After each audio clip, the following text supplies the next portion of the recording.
QTV, el canal que quieres ver.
Amigos, muy buenas tardes. Comenzamos su nuevo programa de QTV Te Ayuda aquí en las pantallas de Quinta TV. Mandamos muchos saludos a las personas que nos están viendo en la señal de cable, en los sectores de Placilla y Casablanca, y a todas las personas que nos están viendo a través de las señales de Facebook Live. Y para eso tienen que seguir a Canal Quinta TV. Ahí pueden hacer sus comentarios y las preguntas que quieran realizarle a los invitados que tenemos hoy día. Y podemos interactuar y ver las preguntas y podemos contestar y hacer todo en vivo. Vamos a partir al tiro con nuestro primer invitado. Él es médico, es viñamarino y es un servidor público. Es una persona que está en constante ayuda social y en constante apoyo a la comunidad. Él es el doctor George Hübner. Muy bienvenido, doctor, ¿cómo está? Hola, Francisca, muchas gracias por la oportunidad de compartir con todos los televidentes acá de nuestro canal. Y bueno, también poder comentar y conversar sobre temas tan relevantes como son lo que estamos viviendo en la actualidad, que es la pandemia y todas las consecuencias que se están generando de esto. Sí, doctor, mire, lo primero que yo le quería consultar es que por este tema de la pandemia nos hemos dado cuenta que han surgido distintos fenómenos en nuestro país que eran desconocidos para muchas personas. Hemos visto en televisión personajes públicos que han dicho que desconocían que en realidad había mucha pobreza en nuestra región. Hoy en día vamos a hablar en especial de lo que es la zona de Viña del Mar, que es la zona que usted visita, está en terreno y hace ayuda social. Y yo le quería consultar cuáles son las principales problemáticas que usted ha visto estando en terreno que se han dado por el tema de la pandemia. Bueno, hay que considerar que obviamente la pandemia no solo hay que mirarla multidimensionalmente, ¿ya? Y no solamente desde el ámbito sanitario, que a veces se piensa que obviamente la salud es algo sumamente primordial y que haremos todos los esfuerzos para que la gente pueda evitar contagiarse y obviamente aquel que se contagia no se vea afectado o llegue a tener un deceso fatal, ¿ya? Pero también hay que tener en cuenta que la pandemia está generando un sinnúmero de consecuencias sociales, económicas, que a la larga, si uno las quiere contemplar, son los determinantes sociales que de una u otra forma también afectan la salud de la población, ¿ya? Y como tú bien dices, Ya después del inicio de la pandemia ya llevamos aproximadamente más de 2 meses que se pesquisó el primer caso, el 3 de marzo, ¿ya? Y claro, fuimos aumentando exponencialmente el número de contagiados. Ya al día de hoy tenemos más de 118.000 contagiados en el país, más de 4.000 acá en la región. Ya en la región hay que considerar que ya tenemos 78 fallecidos, 1.356 en el país. Y eso también ha traído como consecuencia no solamente este efecto desde lo que es la salud, ¿ya? Sino que ha generado desempleo, ha generado también situaciones de complejidad en lo que son víveres. Y bueno, en el día a día y en esta visita en terreno y de contacto directo que tenemos con los dirigentes sociales y con los organismos que están en cada uno de los territorios, claro, una de las cosas que se está viendo en la actualidad es que si bien todavía no había una afección directa de la población en los sectores más vulnerables, sí ya se está viviendo. Ya hay que pensar que también hay condiciones de hacinamiento que se van dando, hay temas de fragilidad desde el ámbito de la vivienda. Ya tuvimos una lluvia, si bien fue cortita, pero fue intensa en algunos momentos y eso también va generando estragos en los distintos sectores. Sí. Mire, doctor, qué buen punto el que usted toca, porque los comentarios, cuando uno habla en ignorancia, la gente dice, pucha, qué rico que llovió, porque así a lo mejor se limpia el aire y es mejor para el tema de la pandemia, y usted nos está comentando que al final es perjudicial. O sea, tiene cosas positivas, obviamente estamos en una escasez hídrica, necesitamos que llueva para poder mantener todo lo que es la economía, en este caso la agronomía, pero también obviamente genera en aquellos sectores que son más vulnerables dificultades, ¿ya? Más cuando tenemos situaciones de precariedad, ¿ya? Afortunadamente no fue tan extensa, pero sí el tema del COVID está afectando poco a poco ya los sectores más vulnerables, ¿ya? Hace un mes, la verdad, está afectando sectores más, hablemos socioeconómicos medio alto, pero ya está llegando a los sectores como de forestal, como de Achupaya, y ahí obviamente el trabajo que hay que realizar, hay que redoblar los esfuerzos para poder controlar la propagación, porque sabemos que dichas familias no tienen las mismas condiciones para poder enfrentar esta situación, ¿ya? Y como te mencionaba al inicio, las dificultades que se generan desde el ámbito del empleo, desde el ámbito de la vivienda, del hacinamiento, también generan que se estén realizando iniciativas para poder ayudar de parte de los dirigentes sociales, apoyar a aquellos vecinos que están complicados. Ya hay mucha gente y a veces uno cree que todos tienen un trabajo formal, ya, y que todos a lo mejor tienen una remuneración, pero la realidad nos muestra que hay mucha gente que vive el día a día. Vimos que muchos independientes que si bien están formalizados, no han tenido dificultades en su emprendimiento, y quiere decir aquellos que trabajan día a día en base a vender o estar en contacto en alguna faena. Hay que pensar que el rubro de la construcción en este momento está totalmente detenido, entonces mucha gente ha perdido su empleo y eso a la larga lo hace también a generar condiciones que a la larga le afectan no solamente a la persona, sino que a su familia. Sí, y qué buen punto tocó, porque eso también es algo que nos dimos cuenta con la pandemia, de que no todas las personas estaban trabajando en forma dependiente, porque no alcanza el dinero, no alcanzan con los sueldos que son bajos. Entonces la mayoría de las personas trabaja y genera su ingreso de esta forma. Tiene que salir a la calle a generar su ingreso. Está difícil, ¿cierto? Porque ha bajado todo lo que es el comercio, ha subido la delincuencia también. Personas que he conversado, les han robado el centro de Viña, pero se ha notado que ha sido como un boom. Entonces al final se dan una serie, ¿cierto?, como de fenómenos adversos asociados a todo el tema de la pandemia. Yo he visto dentro de las actividades que usted hace solidarias, han llevado comida, ¿cierto?, a los sectores que son más vulnerables. Eso la gente a veces no comprende, que en realidad hay gente que está pasando hambre. Y usted, como ha recorrido, ¿cierto?, se ha dado cuenta que en el fondo eso sucede para que la gente coopere con estas iniciativas que son de privados, ¿cierto?, de fundaciones, de asociaciones, de apoyar todas estas tareas, ¿cierto?, de solidaria. ¿Qué es lo que ha visto usted respecto de la parte de alimentos? ¿La gente lo está pasando mal? Pues sí, quizás si partimos, contarte que nosotros partimos una iniciativa hace más o menos un mes y fracción, de apoyar a los adultos mayores, porque también Claro. ellos son un grupo de riesgo mayor, dado su fragilidad, dado que la mayoría tiene condiciones de comorbilidad, son hipertensos, son diabéticos y otros factores de riesgo que también afectan. Entonces, como también estamos en esta campaña de poder que la gente salga lo menos posible, que tenga el menos contacto social con otros, obviamente hay realidades donde adultos mayores viven solos, no tienen red de apoyo. Entonces, bueno, ahí iniciamos una campaña inicial para poder apoyar a aquellos adultos mayores que pudieran tener ciertas necesidades y siempre coordinada con, en este caso, con las organizaciones sociales de los territorios, ¿ya? Que conocen con mayor fineza cuáles son los dolores y los callos que viven su propio sector.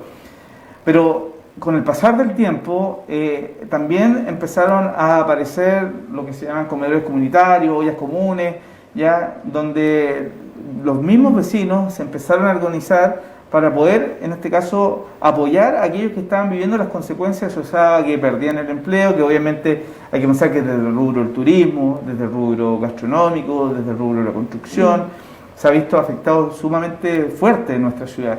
Y mucha gente ha quedado con un nivel de desempleo importante.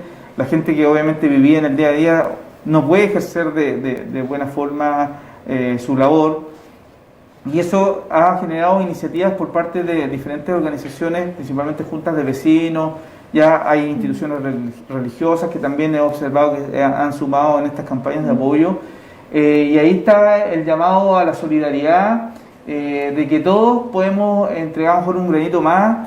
Aquellos que a lo mejor tienen una mejor situación de vida, yo creo que es la mano de ponerse, es el momento de ponerse la mano en el corazón y poder hacer un pequeño esfuerzo. Esta situación de la pandemia no es de un mes, no es de 2 meses, probablemente vamos a estar de aquí hasta fin de año con un sinnúmero de consecuencias que a la larga nos van a estar afectando. Y si bien desde el ámbito gubernamental se empiezan a generar estrategias para poder contener, siempre es insuficiente. Claro. Siempre es insuficiente. Y ese es muy buen mensaje que usted dio, doctor, porque todos tenemos que poner de nuestra parte. Ya sea si podemos ayudar a una persona que sabemos que necesita, ya sea con alimentos, ya sea con trabajo, ya sea con medicamentos, tenemos que todos ponernos en el fondo la mano en el corazón y ayudar, porque siempre las iniciativas del gobierno siempre van a ser insuficientes ante la gravedad del problema en el cual estamos insertos. Y junto a eso, y lo que usted me ha comentado, yo quería consultarle cuál es su opinión respecto a lo que están pidiendo de que haya una cuarentena de nuestra región, porque hay personas que están a favor, otras en contra, pero viendo la realidad en la cual estamos inmersos, me gustaría saber qué opina usted respecto a eso.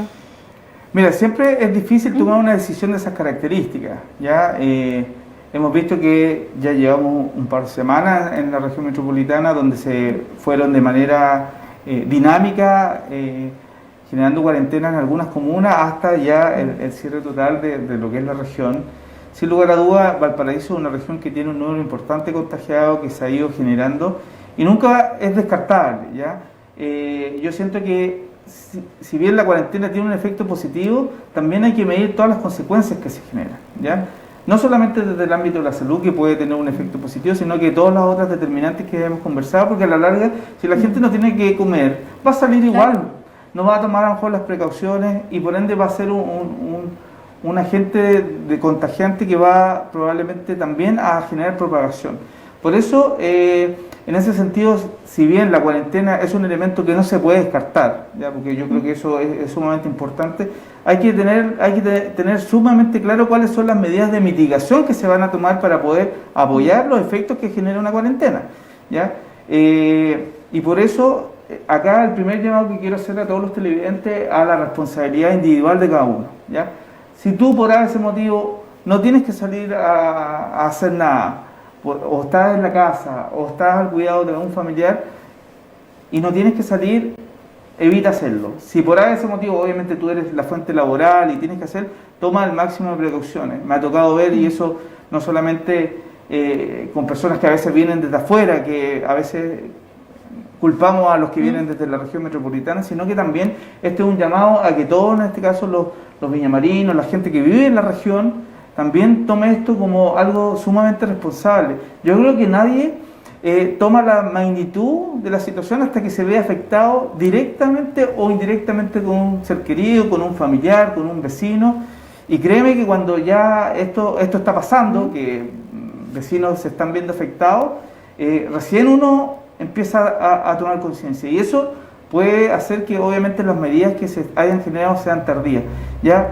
Desde el ámbito obviamente sanitario se está haciendo un esfuerzo importante, los profesionales de salud, yo creo que hay que sacarse el sombrero por ello, han hecho un trabajo importante desde la atención primaria, que es el primer contacto, más el sistema hospitalario, pero también hay que tener súper claro que la labor no es posible por parte de nosotros como profesionales de salud de sacarla adelante si no tenemos la contribución de todos los vecinos. ¿Ya? Y ahí el llamado a la responsabilidad, el usar mascarilla, el lavado de manos frecuente, el distanciamiento social, y si definitivamente no tienes que salir, evita. Vimos la reapertura del mall y lamentablemente a veces uno dice, pero ¿cómo? Se agarra la cabeza, ¿cómo personas van al mall siendo que probablemente no son elementos de primera necesidad? Yo creo ir al supermercado, creo ir a lo mejor a comprar pañales, creo a lo que son medicamentos, pero frente a ciertas cosas que de repente no son primera necesidad, tú te preguntas, pucha, la tarea se hace cuesta arriba, porque esta tarea no es solamente de un grupo, sino que es de todos. Y ahí está el llamado que también, y en eso quiero rescatar algunas iniciativas que se han realizado. Me tocó ver hace una semana atrás cuando se pesquisó un contagiado en el campamento Manuel Bustos, en Forestal, cómo también se organizó la comunidad para poder evitar la propagación. Y eso es sumamente importante. Por eso cuando acá se logran aunar los esfuerzos desde los distintos actores políticos, de salud, sociales, claramente el efecto y el control va a ser mucho más fácil. Doctor, y una pregunta en el ámbito de la salud. Si una persona en su núcleo familiar ha guardado las medidas de cuarentena, no ha salido, pero por ese motivo una de las personas se contagia, ¿necesariamente se van a contagiar los demás que viven con esa persona? ¿O qué medidas podrían tomar? ¿Qué se hace cuando uno vive en una casa normal que no es tan grande para en realidad no contagiarse con la persona que le dio el virus? Porque es difícil. Es difícil, es muy difícil. Pero ¿hay como alguna esperanza de no contagiarse? Bueno, por eso se ha implementado lo que seguramente tú has escuchado, que son las residencias sanitarias, que tienen ese fin. Que, por ejemplo, la implementación del Hotel O'Higgins o de otros espacios. Como que lo exilian. Como que se va para allá. No, lo que pasa es que te aíslan, en este caso, al paciente que está identificado. ¿Ya? ¿Para qué? Porque si obviamente uno logra generar el proceso de aislamiento de la persona que está contagiada, uno va a poder cortar la cadena de transmisión. ¿Ya? Pero si a ese motivo, obviamente, y como lo mencionábamos, donde a lo mejor en una casa de 20 metros cuadrados tenemos 7 personas, 8 personas, claro, la probabilidad de que se contagie es sumamente alta, sumamente alta. Entonces, y hay que pensar que hay un número importante de pacientes que tampoco desarrolla síntomas. Entonces, claro, ¿cuándo uno acude al médico? ¿Cuándo se preocupa? Cuando tiene síntomas, cuando tiene molestia, claro. En este caso cuando tiene fiebre sobre 37,8 grados, cuando tiene tos, un poco de dificultad respiratoria, alteración del gusto, el olfato, ¿ya? Dolor de garganta. Pero antes de eso, si tú no tienes molestia, nadie consulta. Por eso es tan importante tener claro que si identificamos a un paciente que se contagió, las medidas de aislamiento y de cuarentena, que son 14 días en este caso, son sumamente importantes, donde ese paciente va a quedar un poco aislado. Y si por ese motivo no están las condiciones para poder realizar ese aislamiento, obviamente están estas figuras que son las residencias sanitarias, que obviamente hay profesionales de salud, que se les da todos los elementos anexos asociados para que ese paciente no sea contagiante de otros grupos familiares que puedan existir. Y aquí en la zona de Viña del Mar, ¿qué residencias sanitarias tenemos? Bueno, la más grande es el Hotel O'Higgins, ya, yo creo que está el Hotel Queen Royal, creo que en Valparaíso también se están destinando a otros lugares, hay varios en la región, ya. Por eso es tan importante y reforzar esa medida, porque a veces, como tú bien dices, pucha, ya, a veces la gente no logra cuantificar que a lo mejor en mi casa, que no es tan grande, que a lo mejor no hay espacios separados, que donde es difícil hacer el aislamiento, Bueno, uno la hace a la chilena y a lo mejor la gente se mantiene un poco más distante, pero claro, hay ciertas condiciones físicas que generan y que aumentan el riesgo de que haya de contagio, en este caso. Claro, porque podemos pensar de que una familia puede tener a lo mejor un solo baño y eso ya dificultaría en el fondo, sí o sí va a haber que tener un contacto ahí, un espacio común, entonces... Por eso hay que hacer un llamado y por eso es importante que a veces también los pacientes tienden a... Esto no hay que generar alarma, pero hay que estar muy alerta en el sentido de que si tú tienes síntomas como los que se están presentando, ya como fiebre, como la tos, como dolor de garganta, se han sumado lo que es incluso diarrea, Claro. en la pérdida del olfato, el gusto, ya consulta los centros de salud, están disponibles, tanto los centros de atención primaria, como en este caso las urgencias, los SAPU también, para poder hacerte una evaluación respectiva y se te pueda determinar si tú eres un posible caso sospechoso para que se pueda realizar en el caso el examen que es la PCR, o si tú has tenido un contacto estrecho con alguien que tiene confirmación de COVID, ¿ya? Porque a veces hoy día hablaba con un paciente que trabaja y que me llamó en una faena de construcción y me decía, pucha, ¿sabes qué? Estoy preocupado porque hay una persona que donde la faena que ha estado directamente en contacto con nosotros, salió positivo al COVID, entonces claro, eso implica tomar ciertas medidas, ¿ya? Y eso, acá hay que ser súper claro, acá lo más probable es que un porcentaje importante de todos nos vamos a contagiar. Claro, porque así como lo vemos es casi inevitable, aunque uno pueda a lo mejor tomar la mayor cantidad de medidas. Exacto, pero lo importante es que el contagio se dé de manera paulatina y progresiva y no de manera así como espiga, que de repente, ¿qué va a pasar? Que nosotros empezamos a tener un crecimiento muy acelerado y eso hace que probablemente nuestros sistemas de salud no tengan la capacidad ya de poder dar respuesta a todo. Ya sabemos que hay un 5% más o menos de todos los contagiados que obviamente pueden requerir una unidad crítica y eso obviamente implica que hay limitación, no es que tengamos 100.000 ventiladores, no es que tengamos tantos profesionales para las unidades críticas, entonces eso implica que también, y por eso los profesionales han hecho algunas estrategias para evitar que uno que está más expuesto obviamente no caiga también o no se contagie en el camino, ¿ya? Se están haciendo muchos esfuerzos de turnos rotativos para evitar que los profesionales se vean afectados en pro de poder mantener el sistema sanitario lo más activo posible en pro de dar respuestas de las situaciones. Yo creo que estamos acercándonos a probablemente al pic, ¿ya? Hemos visto cómo el incremento se ha dado en el orden de los 4.500, 4.700 casos diarios. Claro, mucho. Ya el número de fallecimientos, si bien todavía estamos con un índice de letalidad, si uno lo dice un poco frío, pero positivo, bajo, estamos en 1.2 versus lo que se ha visto en otros países que está en el orden del 5, pero eso también es súper frágil, la verdad, ¿ya? No hay que confiarse, ¿ya? Y por eso el llamado siempre hay que hacerlo, en este caso a la ciudadanía, ¿ya? Y por eso es súper importante espacios como este para poder educar, para poder transmitir, porque a veces se subvalora que la situación es más leve, que esto no va a pasar nada, que a mí no me va a tocar, pero cuando a ti te pasa y cuando tú te ves afectado, cuando autoridades, como la hemos visto, se han visto afectados con un estado bastante de complejo y de gravedad, pucha, uno tiene que ser bien humilde y decir, oye, ¿de qué manera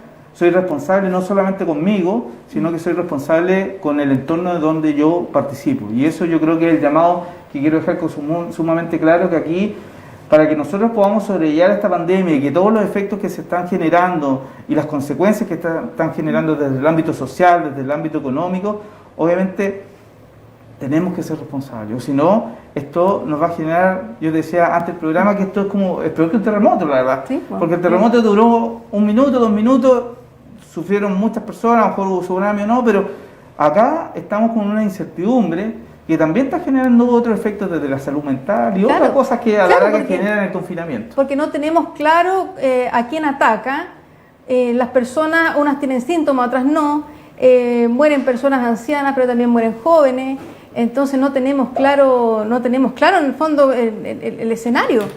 Mire, por eso la estrategia de ubicar, diagnosticar y aislar es lo que tenemos que ser muy al callo. y tener clara la trazabilidad. Una de las cosas que también hemos estado un poco bajo y que se ha perdido es la trazabilidad, es decir, que el paciente índice, cuál es su red de contacto, qué personas, de dónde se están, si ha presentado síntomas, eso todavía está un poco bajo. Tenemos que estamos en un orden del 60% y lo ideal es que estemos sobre el 80%, porque eso nos permite, en base a tener esa trazabilidad, obviamente tomar las conductas necesarias para obviamente abordar y poder contener de mejor forma la pandemia. Claro. Es muy bueno el mensaje que usted está dando, porque la gente está incrédula. Entonces, lo importante es preguntar a las personas que efectivamente están en terreno, porque muchas personas hacen su cuarentena en sus casas y no saben lo que pasa.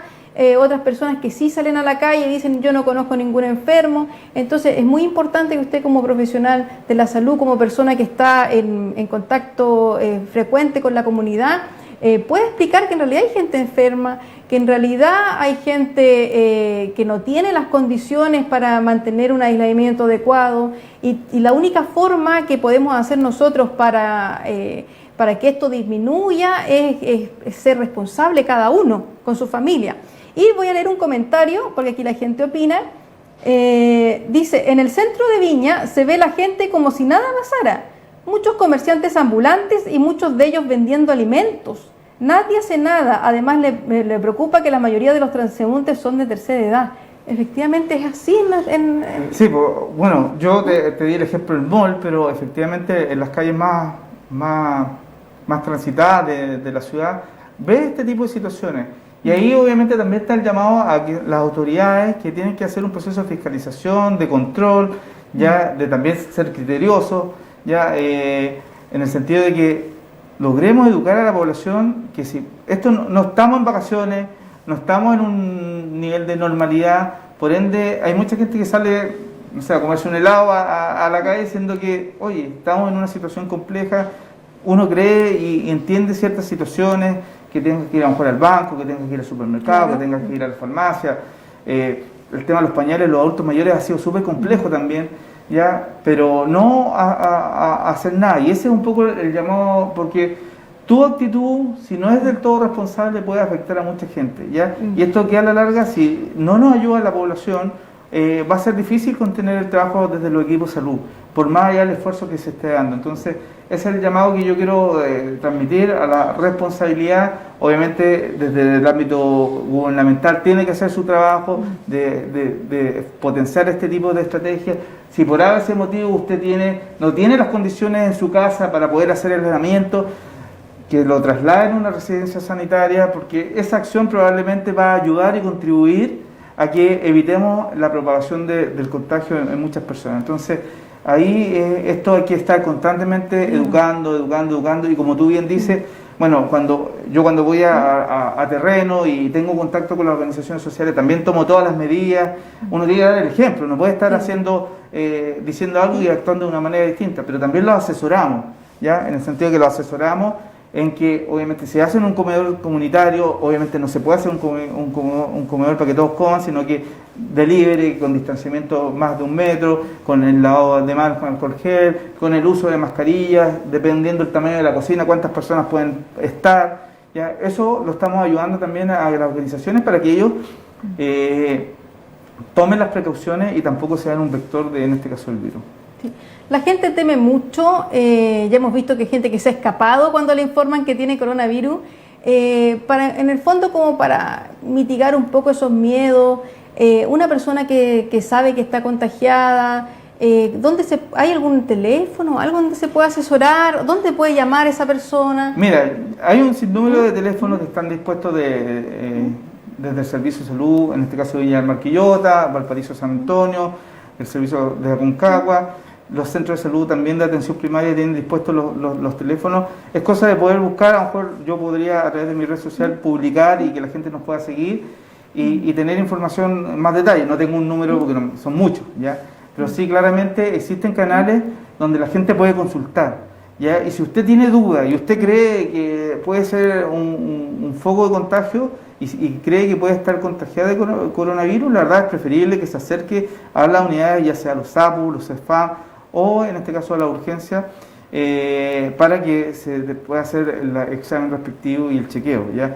hay que ser sumamente responsable. A veces uno, como en la gran mayoría de los casos, da síntomas que no necesariamente son tan complejos, ya uno, un resfrío común, pero claro, ese resfrío común al que a ti te afectó de manera muy leve, a lo mejor en tu padre, que ya tiene más años, o una persona que tiene un grado de inmunidad menor, puede comportarse de diferentes formas. Entonces, para evitar que de repente nos sintamos, ¿por qué no hicimos ciertas medidas? Es preferible, yo siempre, pegar un poquito más de exagerado y consultar para que un facultativo y un profesional te pueda determinar y dar las indicaciones respectivas. Doctor, hemos llegado al final de nuestra entrevista, le agradezco mucho que haya venido y me gustaría si le da un último mensaje a la comunidad para que entiendan en el fondo la gravedad de este tema o el mensaje que usted en realidad quiere entregar de lo que ha vivido, de lo que ha visto. Bueno, te quiero agradecer en primer lugar que nos hayas invitado y tener la oportunidad de compartir con los televidentes. Y bueno, yo quiero hacer dos mensajes ya en uno. Uno, un llamado a ser responsable desde la comunidad que tú estés, si tú vives en el cerro, en el plan o donde estés, toma esto con prudencia, tómalo con seriedad, porque obviamente lo que tú hagas no solamente te puede afectar a ti, sino que puede afectar a otros. Y lo segundo, también hacer un llamado a toda la comunidad villamarina a poder sumarse al esfuerzo que estamos haciendo de poder apoyar a los comedores solidarios que están conformados en la ciudad. Estamos acopiando en un sector que se llama Amano Gin and Burgers, que está en 2 Poniente, entre 5 y 6 Norte, para que tú puedas construir desde lo que tú puedas. Acá no hay ninguna exigencia. Tu granito de arena, créeme que va a ser muy agradecido por las personas que se están viendo beneficiadas. Ya hemos recorrido que hay alrededor de más de 15 comedores establecidos en diferentes puntos de la ciudad y que están haciendo un trabajo enorme, están preparando, para que tú sepas, 150, 200 raciones diarias, niños, adultos mayores. Y ahí yo creo que el llamado a la solidaridad que nos representa siempre como chilenos, esto no puede estar ajeno, así que te hago un llamado a poder cooperarnos, a poder ayudar, porque muchas personas que lo están pasando mal en estos momentos te lo van a agradecer. Muchas gracias, doctor, muy bonito mensaje. Y en la segunda parte que dijo del comedor solidario, invitar a la gente, ¿cierto?, para que coopere, porque está ayudando a muchas familias que lo necesitan. Muchas gracias, doctor, por haber venido a este programa. No, pues gracias a ti, Francisca, un gusto y esperamos vernos en la próxima ocasión. Gracias. Ahora nos vamos a una pausa comercial y volvemos ya al segundo bloque de nuestro programa QTV Te Ayuda.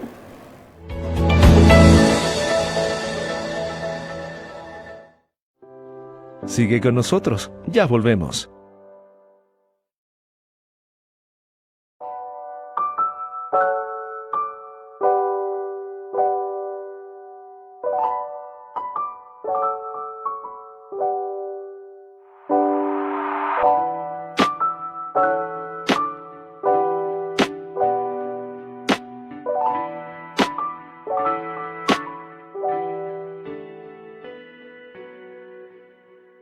QTV, el canal que quieres ver.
QTV, el canal que quieres ver.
Hemos vuelto al segundo bloque de nuestro programa, QTV te ayuda, pero antes de partir con nuestro segundo invitado, les quiero dar un dato.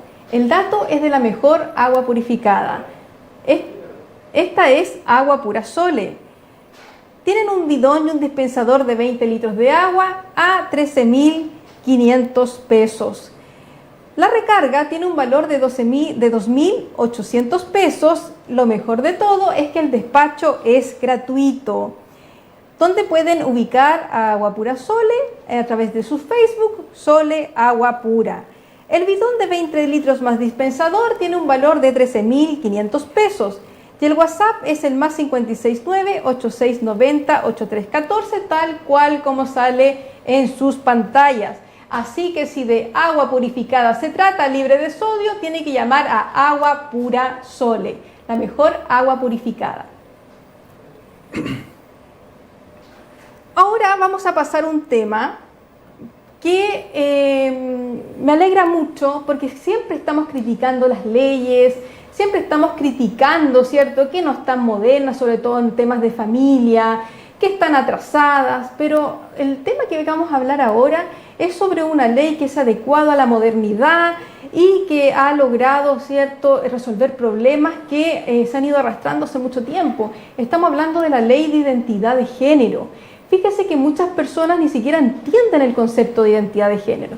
Y para poder debatir este tema con ustedes, estoy con nuestro segundo invitado, que es Boris Osandón. Él es asesor legal y con él vamos a debatir este tema de la Ley de Identidad de Género, que es algo tan importante.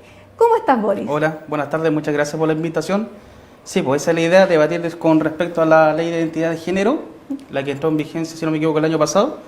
Y eso, para que conversemos con respecto al tema que nos convoca. Sí, lo primero que le vamos a explicar a la gente es qué entendemos por identidad de género, porque fíjate, Boris, que se ha dado un problema que la gente desconoce estos temas.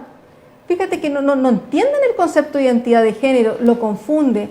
Entonces yo te hago la pregunta, ¿qué entendemos por identidad de género? En términos simples. En términos simples, la identidad de género es como la persona dentro entre hombre y mujer que percibe a sí misma, ¿ya? No requiere un cambio de sexo, ¿ya? Ahí está la confusión de la gente. La gente piensa que tiene que haber un cambio de sexo para poder como calificar dentro de la ley, y no es así. Claro.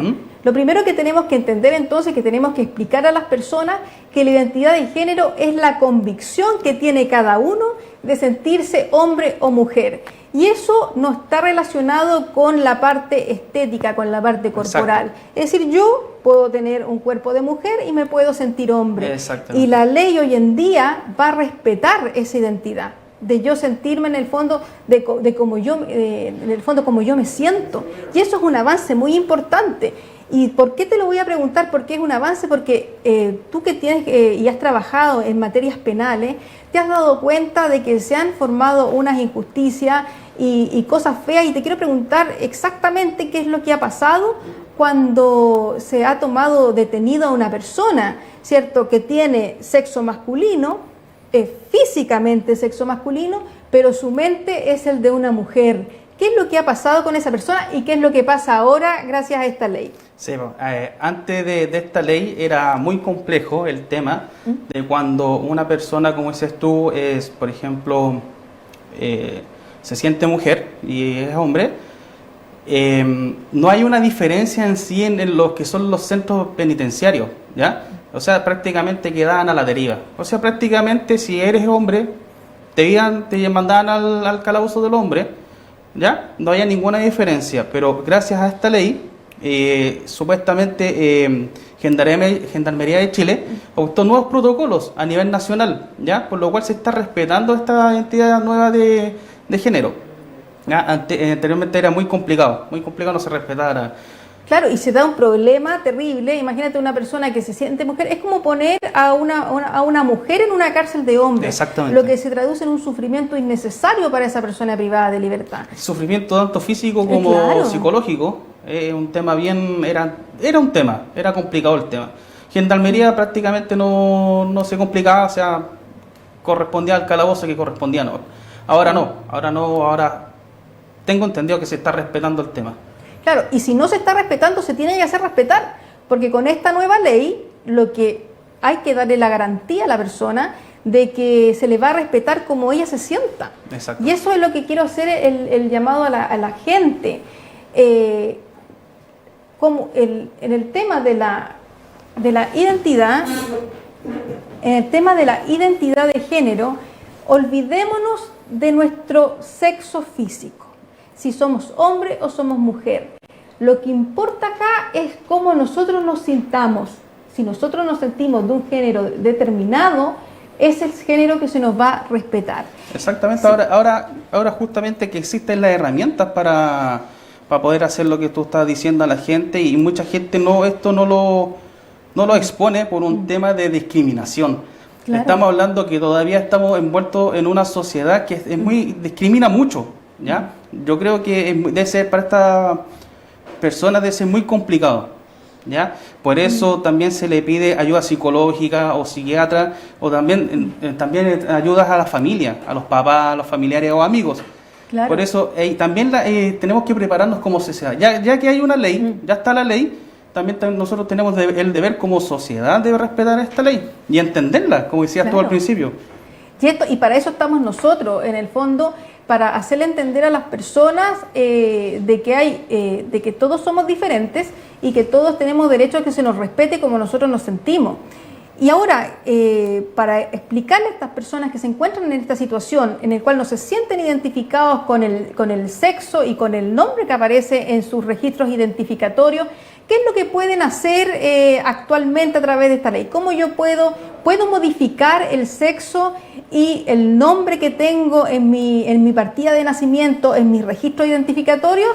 ¿Y de qué forma lo podemos hacer para que le vayamos explicando? Sí, se puede hacer todo el cambio. Ahora está, pero todo regularizado. Está súper moderno. Está súper moderno. Sí, súper moderno, súper flexible. Primero uno tiene que, empezar que uno tiene que ser, después vamos a empezar a desglosar, uno tiene que ser mayor de edad, ¿ya?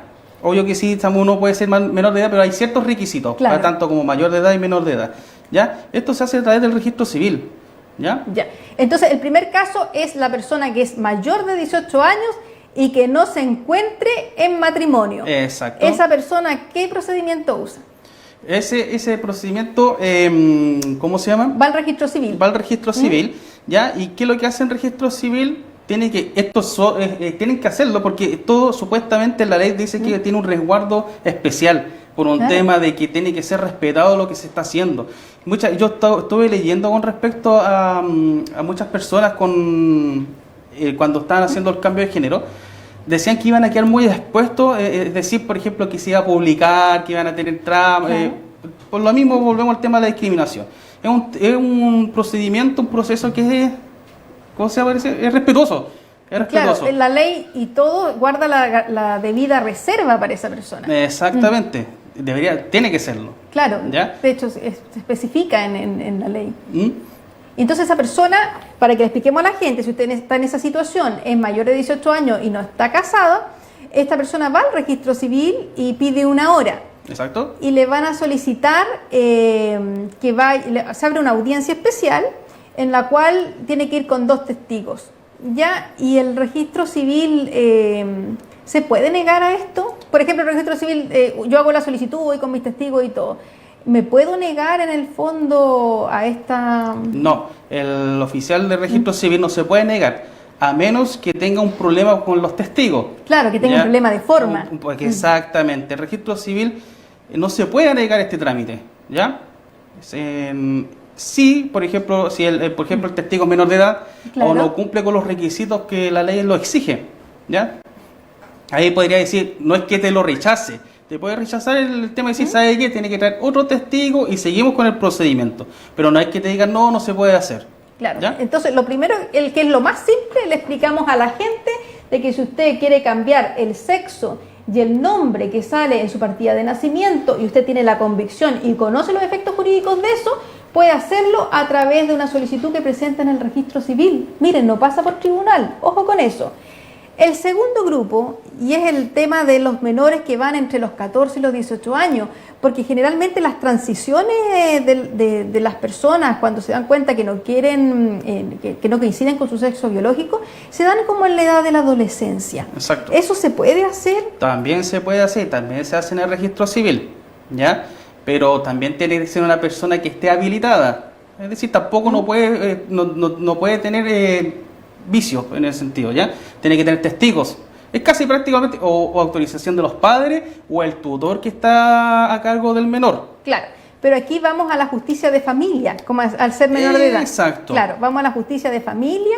Esa es la diferencia que hay que hacer entre el mayor de edad y contra el menor de edad. Sí. Registro civil, sí. Y vamos ahora al tribunal de familia. Claro, y se arman ahí unos procedimientos especiales, todo lo que tenga que ver con la protección de los menores, pero no en fin de no creerle al menor en realidad de cómo se siente, sino que como es menor de edad, para tomar las precauciones necesarias a través de informes psicológicos. Sociales, lo más probable. Claro, sociales, para saber en el fondo y el juez tenga la seguridad de que esa persona que es menor de edad, sí, quiere en el fondo lo que le interesa a la ley es que la persona conozca perfectamente los efectos jurídicos de querer cambiarse el sexo y el nombre.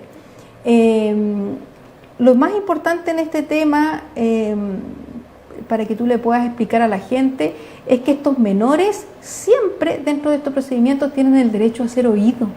Sí. Ya, y para que le puedas explicar a la gente qué significaría el derecho a ser oído de este menor.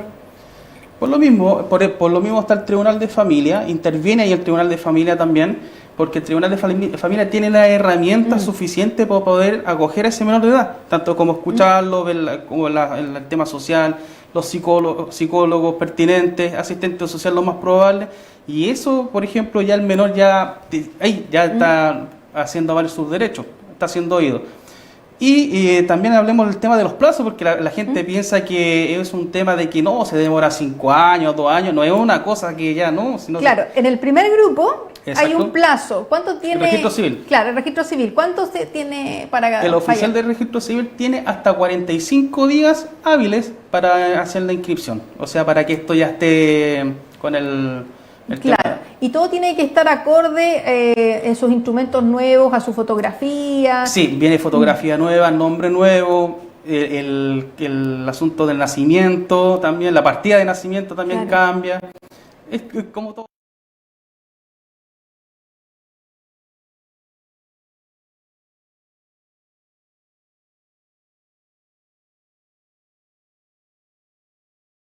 Está pidiendo, y esto yo lo quiero valorar, porque nos está pidiendo un cambio físico. Exacto, para que entienda que la persona quiere tener, se siente de otra forma, que no coincida con su cuerpo. La ley le basta con que uno se sienta de esa forma. Si es mayor de edad no te pone trabas alguna. Si es menor de edad, claro, ahí toma las precauciones que correspondan por la edad. Pero es muy importante eso, que es lo que queremos que las personas tengan claro. Si yo me siento de un sexo que no es el que corresponde a mi biología, no es necesario que yo me opere. No es necesario que yo me transforme, en mi caso, en un hombre, o que el Boris se transforme en una mujer. No es necesario. Si nosotros nos sentimos de otra forma, vamos y solicitamos, ¿cierto?, al registro civil que haga el cambio con los testigos y con el procedimiento que le explicamos. Pero aquí nadie nos va a cuestionar nada. Está bien lo que tú dijiste por el tema de la discriminación o con el miedo. Aquí nadie va a reprocharle o nadie va a cuestionarle nada, porque la ley está hecha para respetarle sus garantías y para que en el fondo usted pueda vivir acorde a cómo usted se siente. Y ahora vamos a entrar al grupo polémico, que es lo que estábamos conversando fuera de pantalla. El tema de que si una persona está casada, ¿cierto?, mayor de 18 años, bueno, los menores igual casados pueden, pero en realidad hay poquitos ahora personas que se casan porque ya nadie se casa, pero también está ese escenario.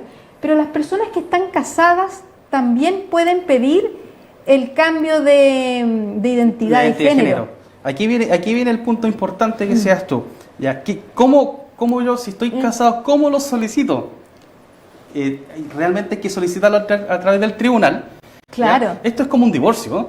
Sí, ¿Pasaría a ser, eso es bueno que tú lo expliques. Si tú estás casado y pides el cambio de identidad de género, es casi como un divorcio. Es casi como un divorcio porque el registro civil te pide la sentencia ejecutoriada. Y para tener una sentencia ejecutoriada tiene que haber un proceso judicial previo, ¿ya? Entonces esto me imagino que es, como decíamos, es un divorcio. Sí, pues. ¿Sí? Puede ser una causal como divorcio. Sí, pues se incorporó en la ley de matrimonio civil. Y fíjate que esto también ha sido nuevo para mí, de las personas, porque esta ley es nueva.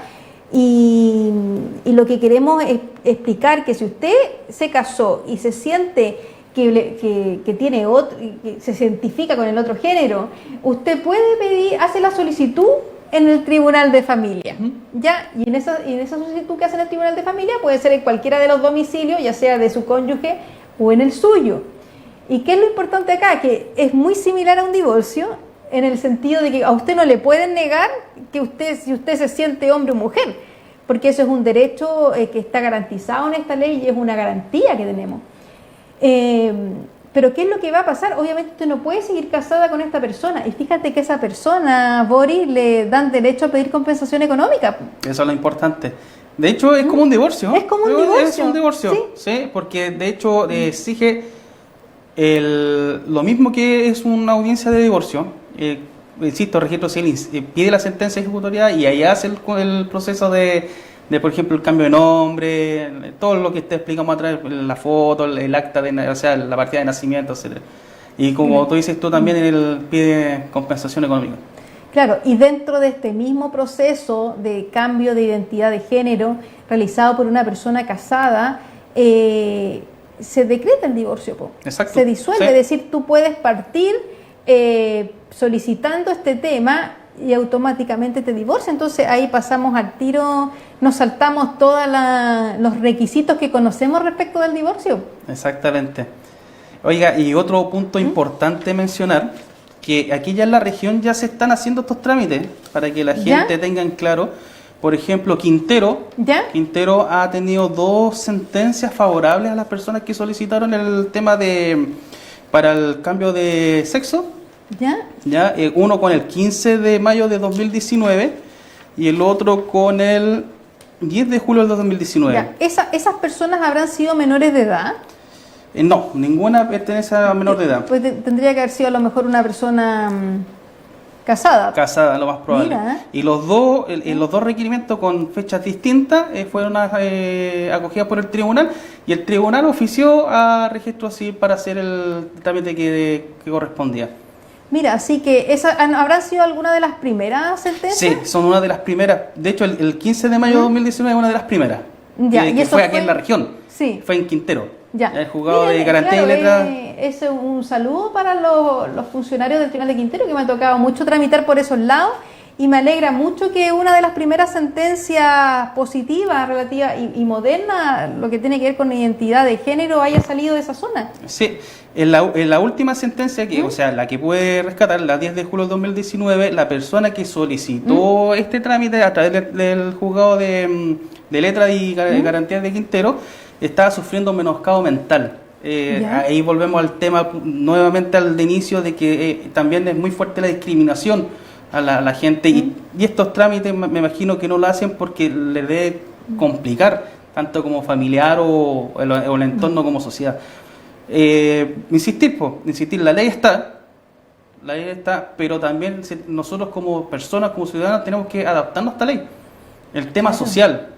Sí, y fíjate que yo siempre trato de estudiar los temas con anticipación, y bueno, yo a ti te conozco, tú también eres una persona que estudia mucho, sobre todo los temas que a ti te gustan, los temas penales, estos temas de familia, y le pregunto a personas que también me puedan ayudar respecto al tema para poder explicarle a la gente, y la gente no tiene claro estos temas de identidad de género, o qué es ser transexual, o qué pasa en el fondo por la mente de las personas. No estamos como culturizados en ese tema. Estamos culturizados, y yo creo que, insisto, es el miedo.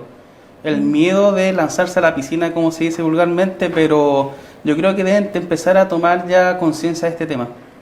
Claro, porque es un tema importante, ¿eh? Es un tema muy importante, porque si no hubiese salido esta ley, y por eso yo la aplaudo, como te decía, que siempre estamos hablando que las leyes son retrógradas, que son malas, sobre todo en materia de familia, pero aquí se pegó, yo no sé quién nos habrán tenido la iniciativa de hacer esto, pero se pegaron un salto bastante grande, porque en el fondo estamos garantizando los derechos de personas que no estaban. Yo creo que debe ser tan difícil no sentirse cómodo, ¿cierto?, con su partida de nacimiento cuando te sientes que eres otra persona. Exacto. Y más encima tienes todos los problemas de que te vinculan a tu sexo biológico.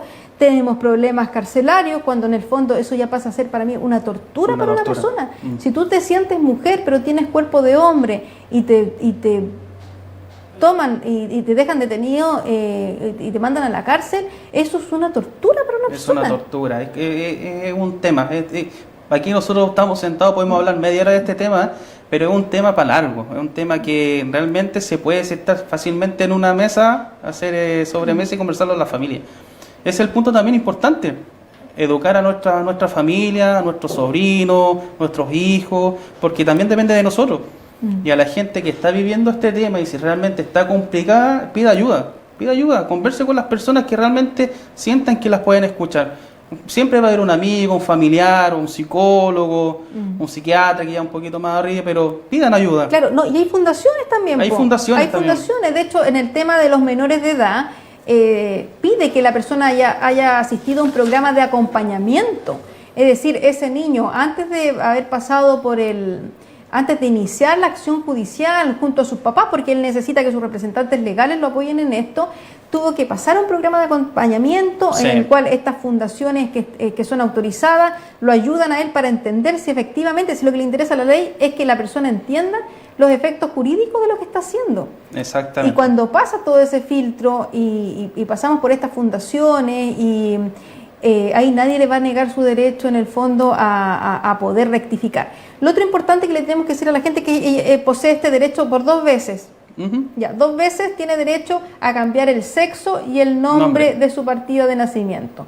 Los que son menores de edad, cuando lo hacen a través del procedimiento de familia, cuando cumplen los 18 años, tienen derecho a hacerlo nuevamente, por si por algún motivo se arrepintieron, porque esto es todo un tema, es un tema tan personal y es un tema que puede ir cambiando. Lo último que me gustaría que tocáramos es el tema que también lo dice la ley, es el fenómeno de no patologización que dice. Es decir, nosotros no tenemos que entender y por favor tener claro que esto es una enfermedad. El sentir que uno tiene una identidad de género distinto a lo que es nuestra realidad biológica no es una enfermedad. Ya por eso la ley garantiza el derecho de la persona a sentirse bien como quiera ella manifestarse. Bueno, estamos llegando al final de nuestra entrevista y me gustaría que tú le dijeras a las personas, ¿cierto?, darle algún mensaje, algo respecto a este tema o algo que tú quieras hacer, expresar. Con respecto a esta ley, el mensaje es claro y lo he dicho aquí en el programa, que la gente se atreva, consulte, estudie. Hay fundaciones, como dices tú, se asesoren muy bien con respecto al tema, pidan ayuda porque sé que no es un tema fácil. Insisto, la ley es una cosa, pero el tema social es otra cosa. Entonces yo creo que le temen más al tema social, al tema de la discriminación, que es muy fuerte acá en Chile. De hecho, no hay estadísticas en Chile de cuántas personas homosexuales hay. ¿Por qué? Porque no tienen el tema ese de la discriminación. Sí, y de hecho, por lo mismo, estamos hablando del caso de personas casadas que aún sabiendo que no se sentían bien con su género, ¿cierto?, se casaron. Sí. Por el miedo que dices tú. Exactamente. Ese es mi mensaje. Pidan ayuda, estudien bien, lean bien, hay fundaciones, se tienen que asesorar bien. No es un tema emborroso, no es un tema lento, es rápido, y pidan ayuda. Eso más le puedo recomendar. Claro, y aquí volver a insistir, los trámites que establece la ley no es para revisar si usted en el fondo si le dan el permiso o no porque usted se siente hombre o mujer. Son trámites solamente formales que van a venir a constatar una situación.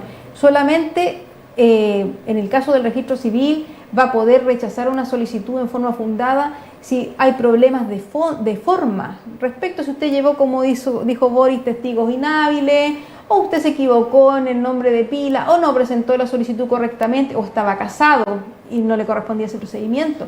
Pero bajo ningún motivo usted, ¿cierto?, si se encuentra en esa situación, se le va a juzgar o en el fondo se va a entrar a analizar porque usted quiere cambiar su género, ¿ya? Y eso es el llamado, ¿cierto?, que queremos hacer acá, tal como lo dijo Boris, un llamado a culturizarnos, ¿cierto?, a entender bien esta situación y explicarle a las personas todo lo que son las alternativas. Oye, y fue bien detallado, Boris, el tema de los procedimientos, ¿eh? Sí, la ley se puso en todos los escenarios. En todos los escenarios. Y volver a decirle a la gente, tienen derecho. Hagan valer sus derechos, eso es importante. Sí, esta ley se hizo en realidad como a la medida. Puede que a lo mejor tenga alguna falencia, pero se adecuó a la modernidad, se le dio dignidad, se le dio garantía a las personas que se encuentran en esta situación y por lo mismo nosotros quisimos que la gente la conociera. Sí. Porque son cosas que las personas no lo tienen claro. De hecho, muchos abogados a veces, si es que no estudiamos los temas, no lo tenemos claro. Y consideramos que este era un tema importante, que las personas lo tuvieran en conocimiento y que lo hicieran valer, porque si usted se siente discriminado, que también lo dice la ley, en cualquier institución o en cualquier organismo, no puede ser. Y como decías tú, si en el caso de que quieran tomar detenida a una persona y llevarla a un lugar donde él no se sienta conforme, no está acorde a su identidad, eso vendría siendo una ilegalidad, una falta, un atropello a los derechos humanos de esa persona. Sí, es muy fuerte. Incluso cuando van al médico, claro. también cuando van al médico también tienen que decir que ellos son, ¿cómo se llama? Que no se sienten identificados. Que no se sienten identificados con el sexo, que tienen que decirlo, tienen que atreverse. Ya ahora nos queda como sociedad sí trabajar el tema. Insisto, como sociedad nos faltamos al debe. La ley ya está publicada, ya está trabajando la ley, ya le dije que en Quintero, o sea, acá ya en la región, ya a lo menos ya hay dos ¿cómo se llama? Dos sentencias favorables, e incluso eso les digo, que tienen que hacer valer sus derechos. Imagínense que las primeras fueron aquí en nuestra zona, en nuestra quinta región, Quintero. Sí. Y vuelvo a reiterar, muchos saludos a los funcionarios de ese tribunal, porque en los temas de familia se ha visto un avance, una modernidad, un conocimiento de la ley bastante minucioso, y eso se agradece cuando uno trabaja y tramita, ¿cierto?, en un tribunal. Así que le mandamos muchos cariños a todos los funcionarios del juzgado de Quintero. Hemos llegado al final de nuestro programa, Boris. Te agradezco mucho que hayas venido y que hayas explicado este importante tema. Esperamos verte en otros capítulos más. Muchas gracias. También relativos a estos temas judiciales. Y yo me despido. Espero que les haya gustado este programa, que ha sido bastante interesante y bastante atingente, ¿cierto?, a las problemáticas que estamos viviendo hoy en día, y que les haya servido. Los espero para la próxima semana en un nuevo capítulo de QTV. Muchas gracias.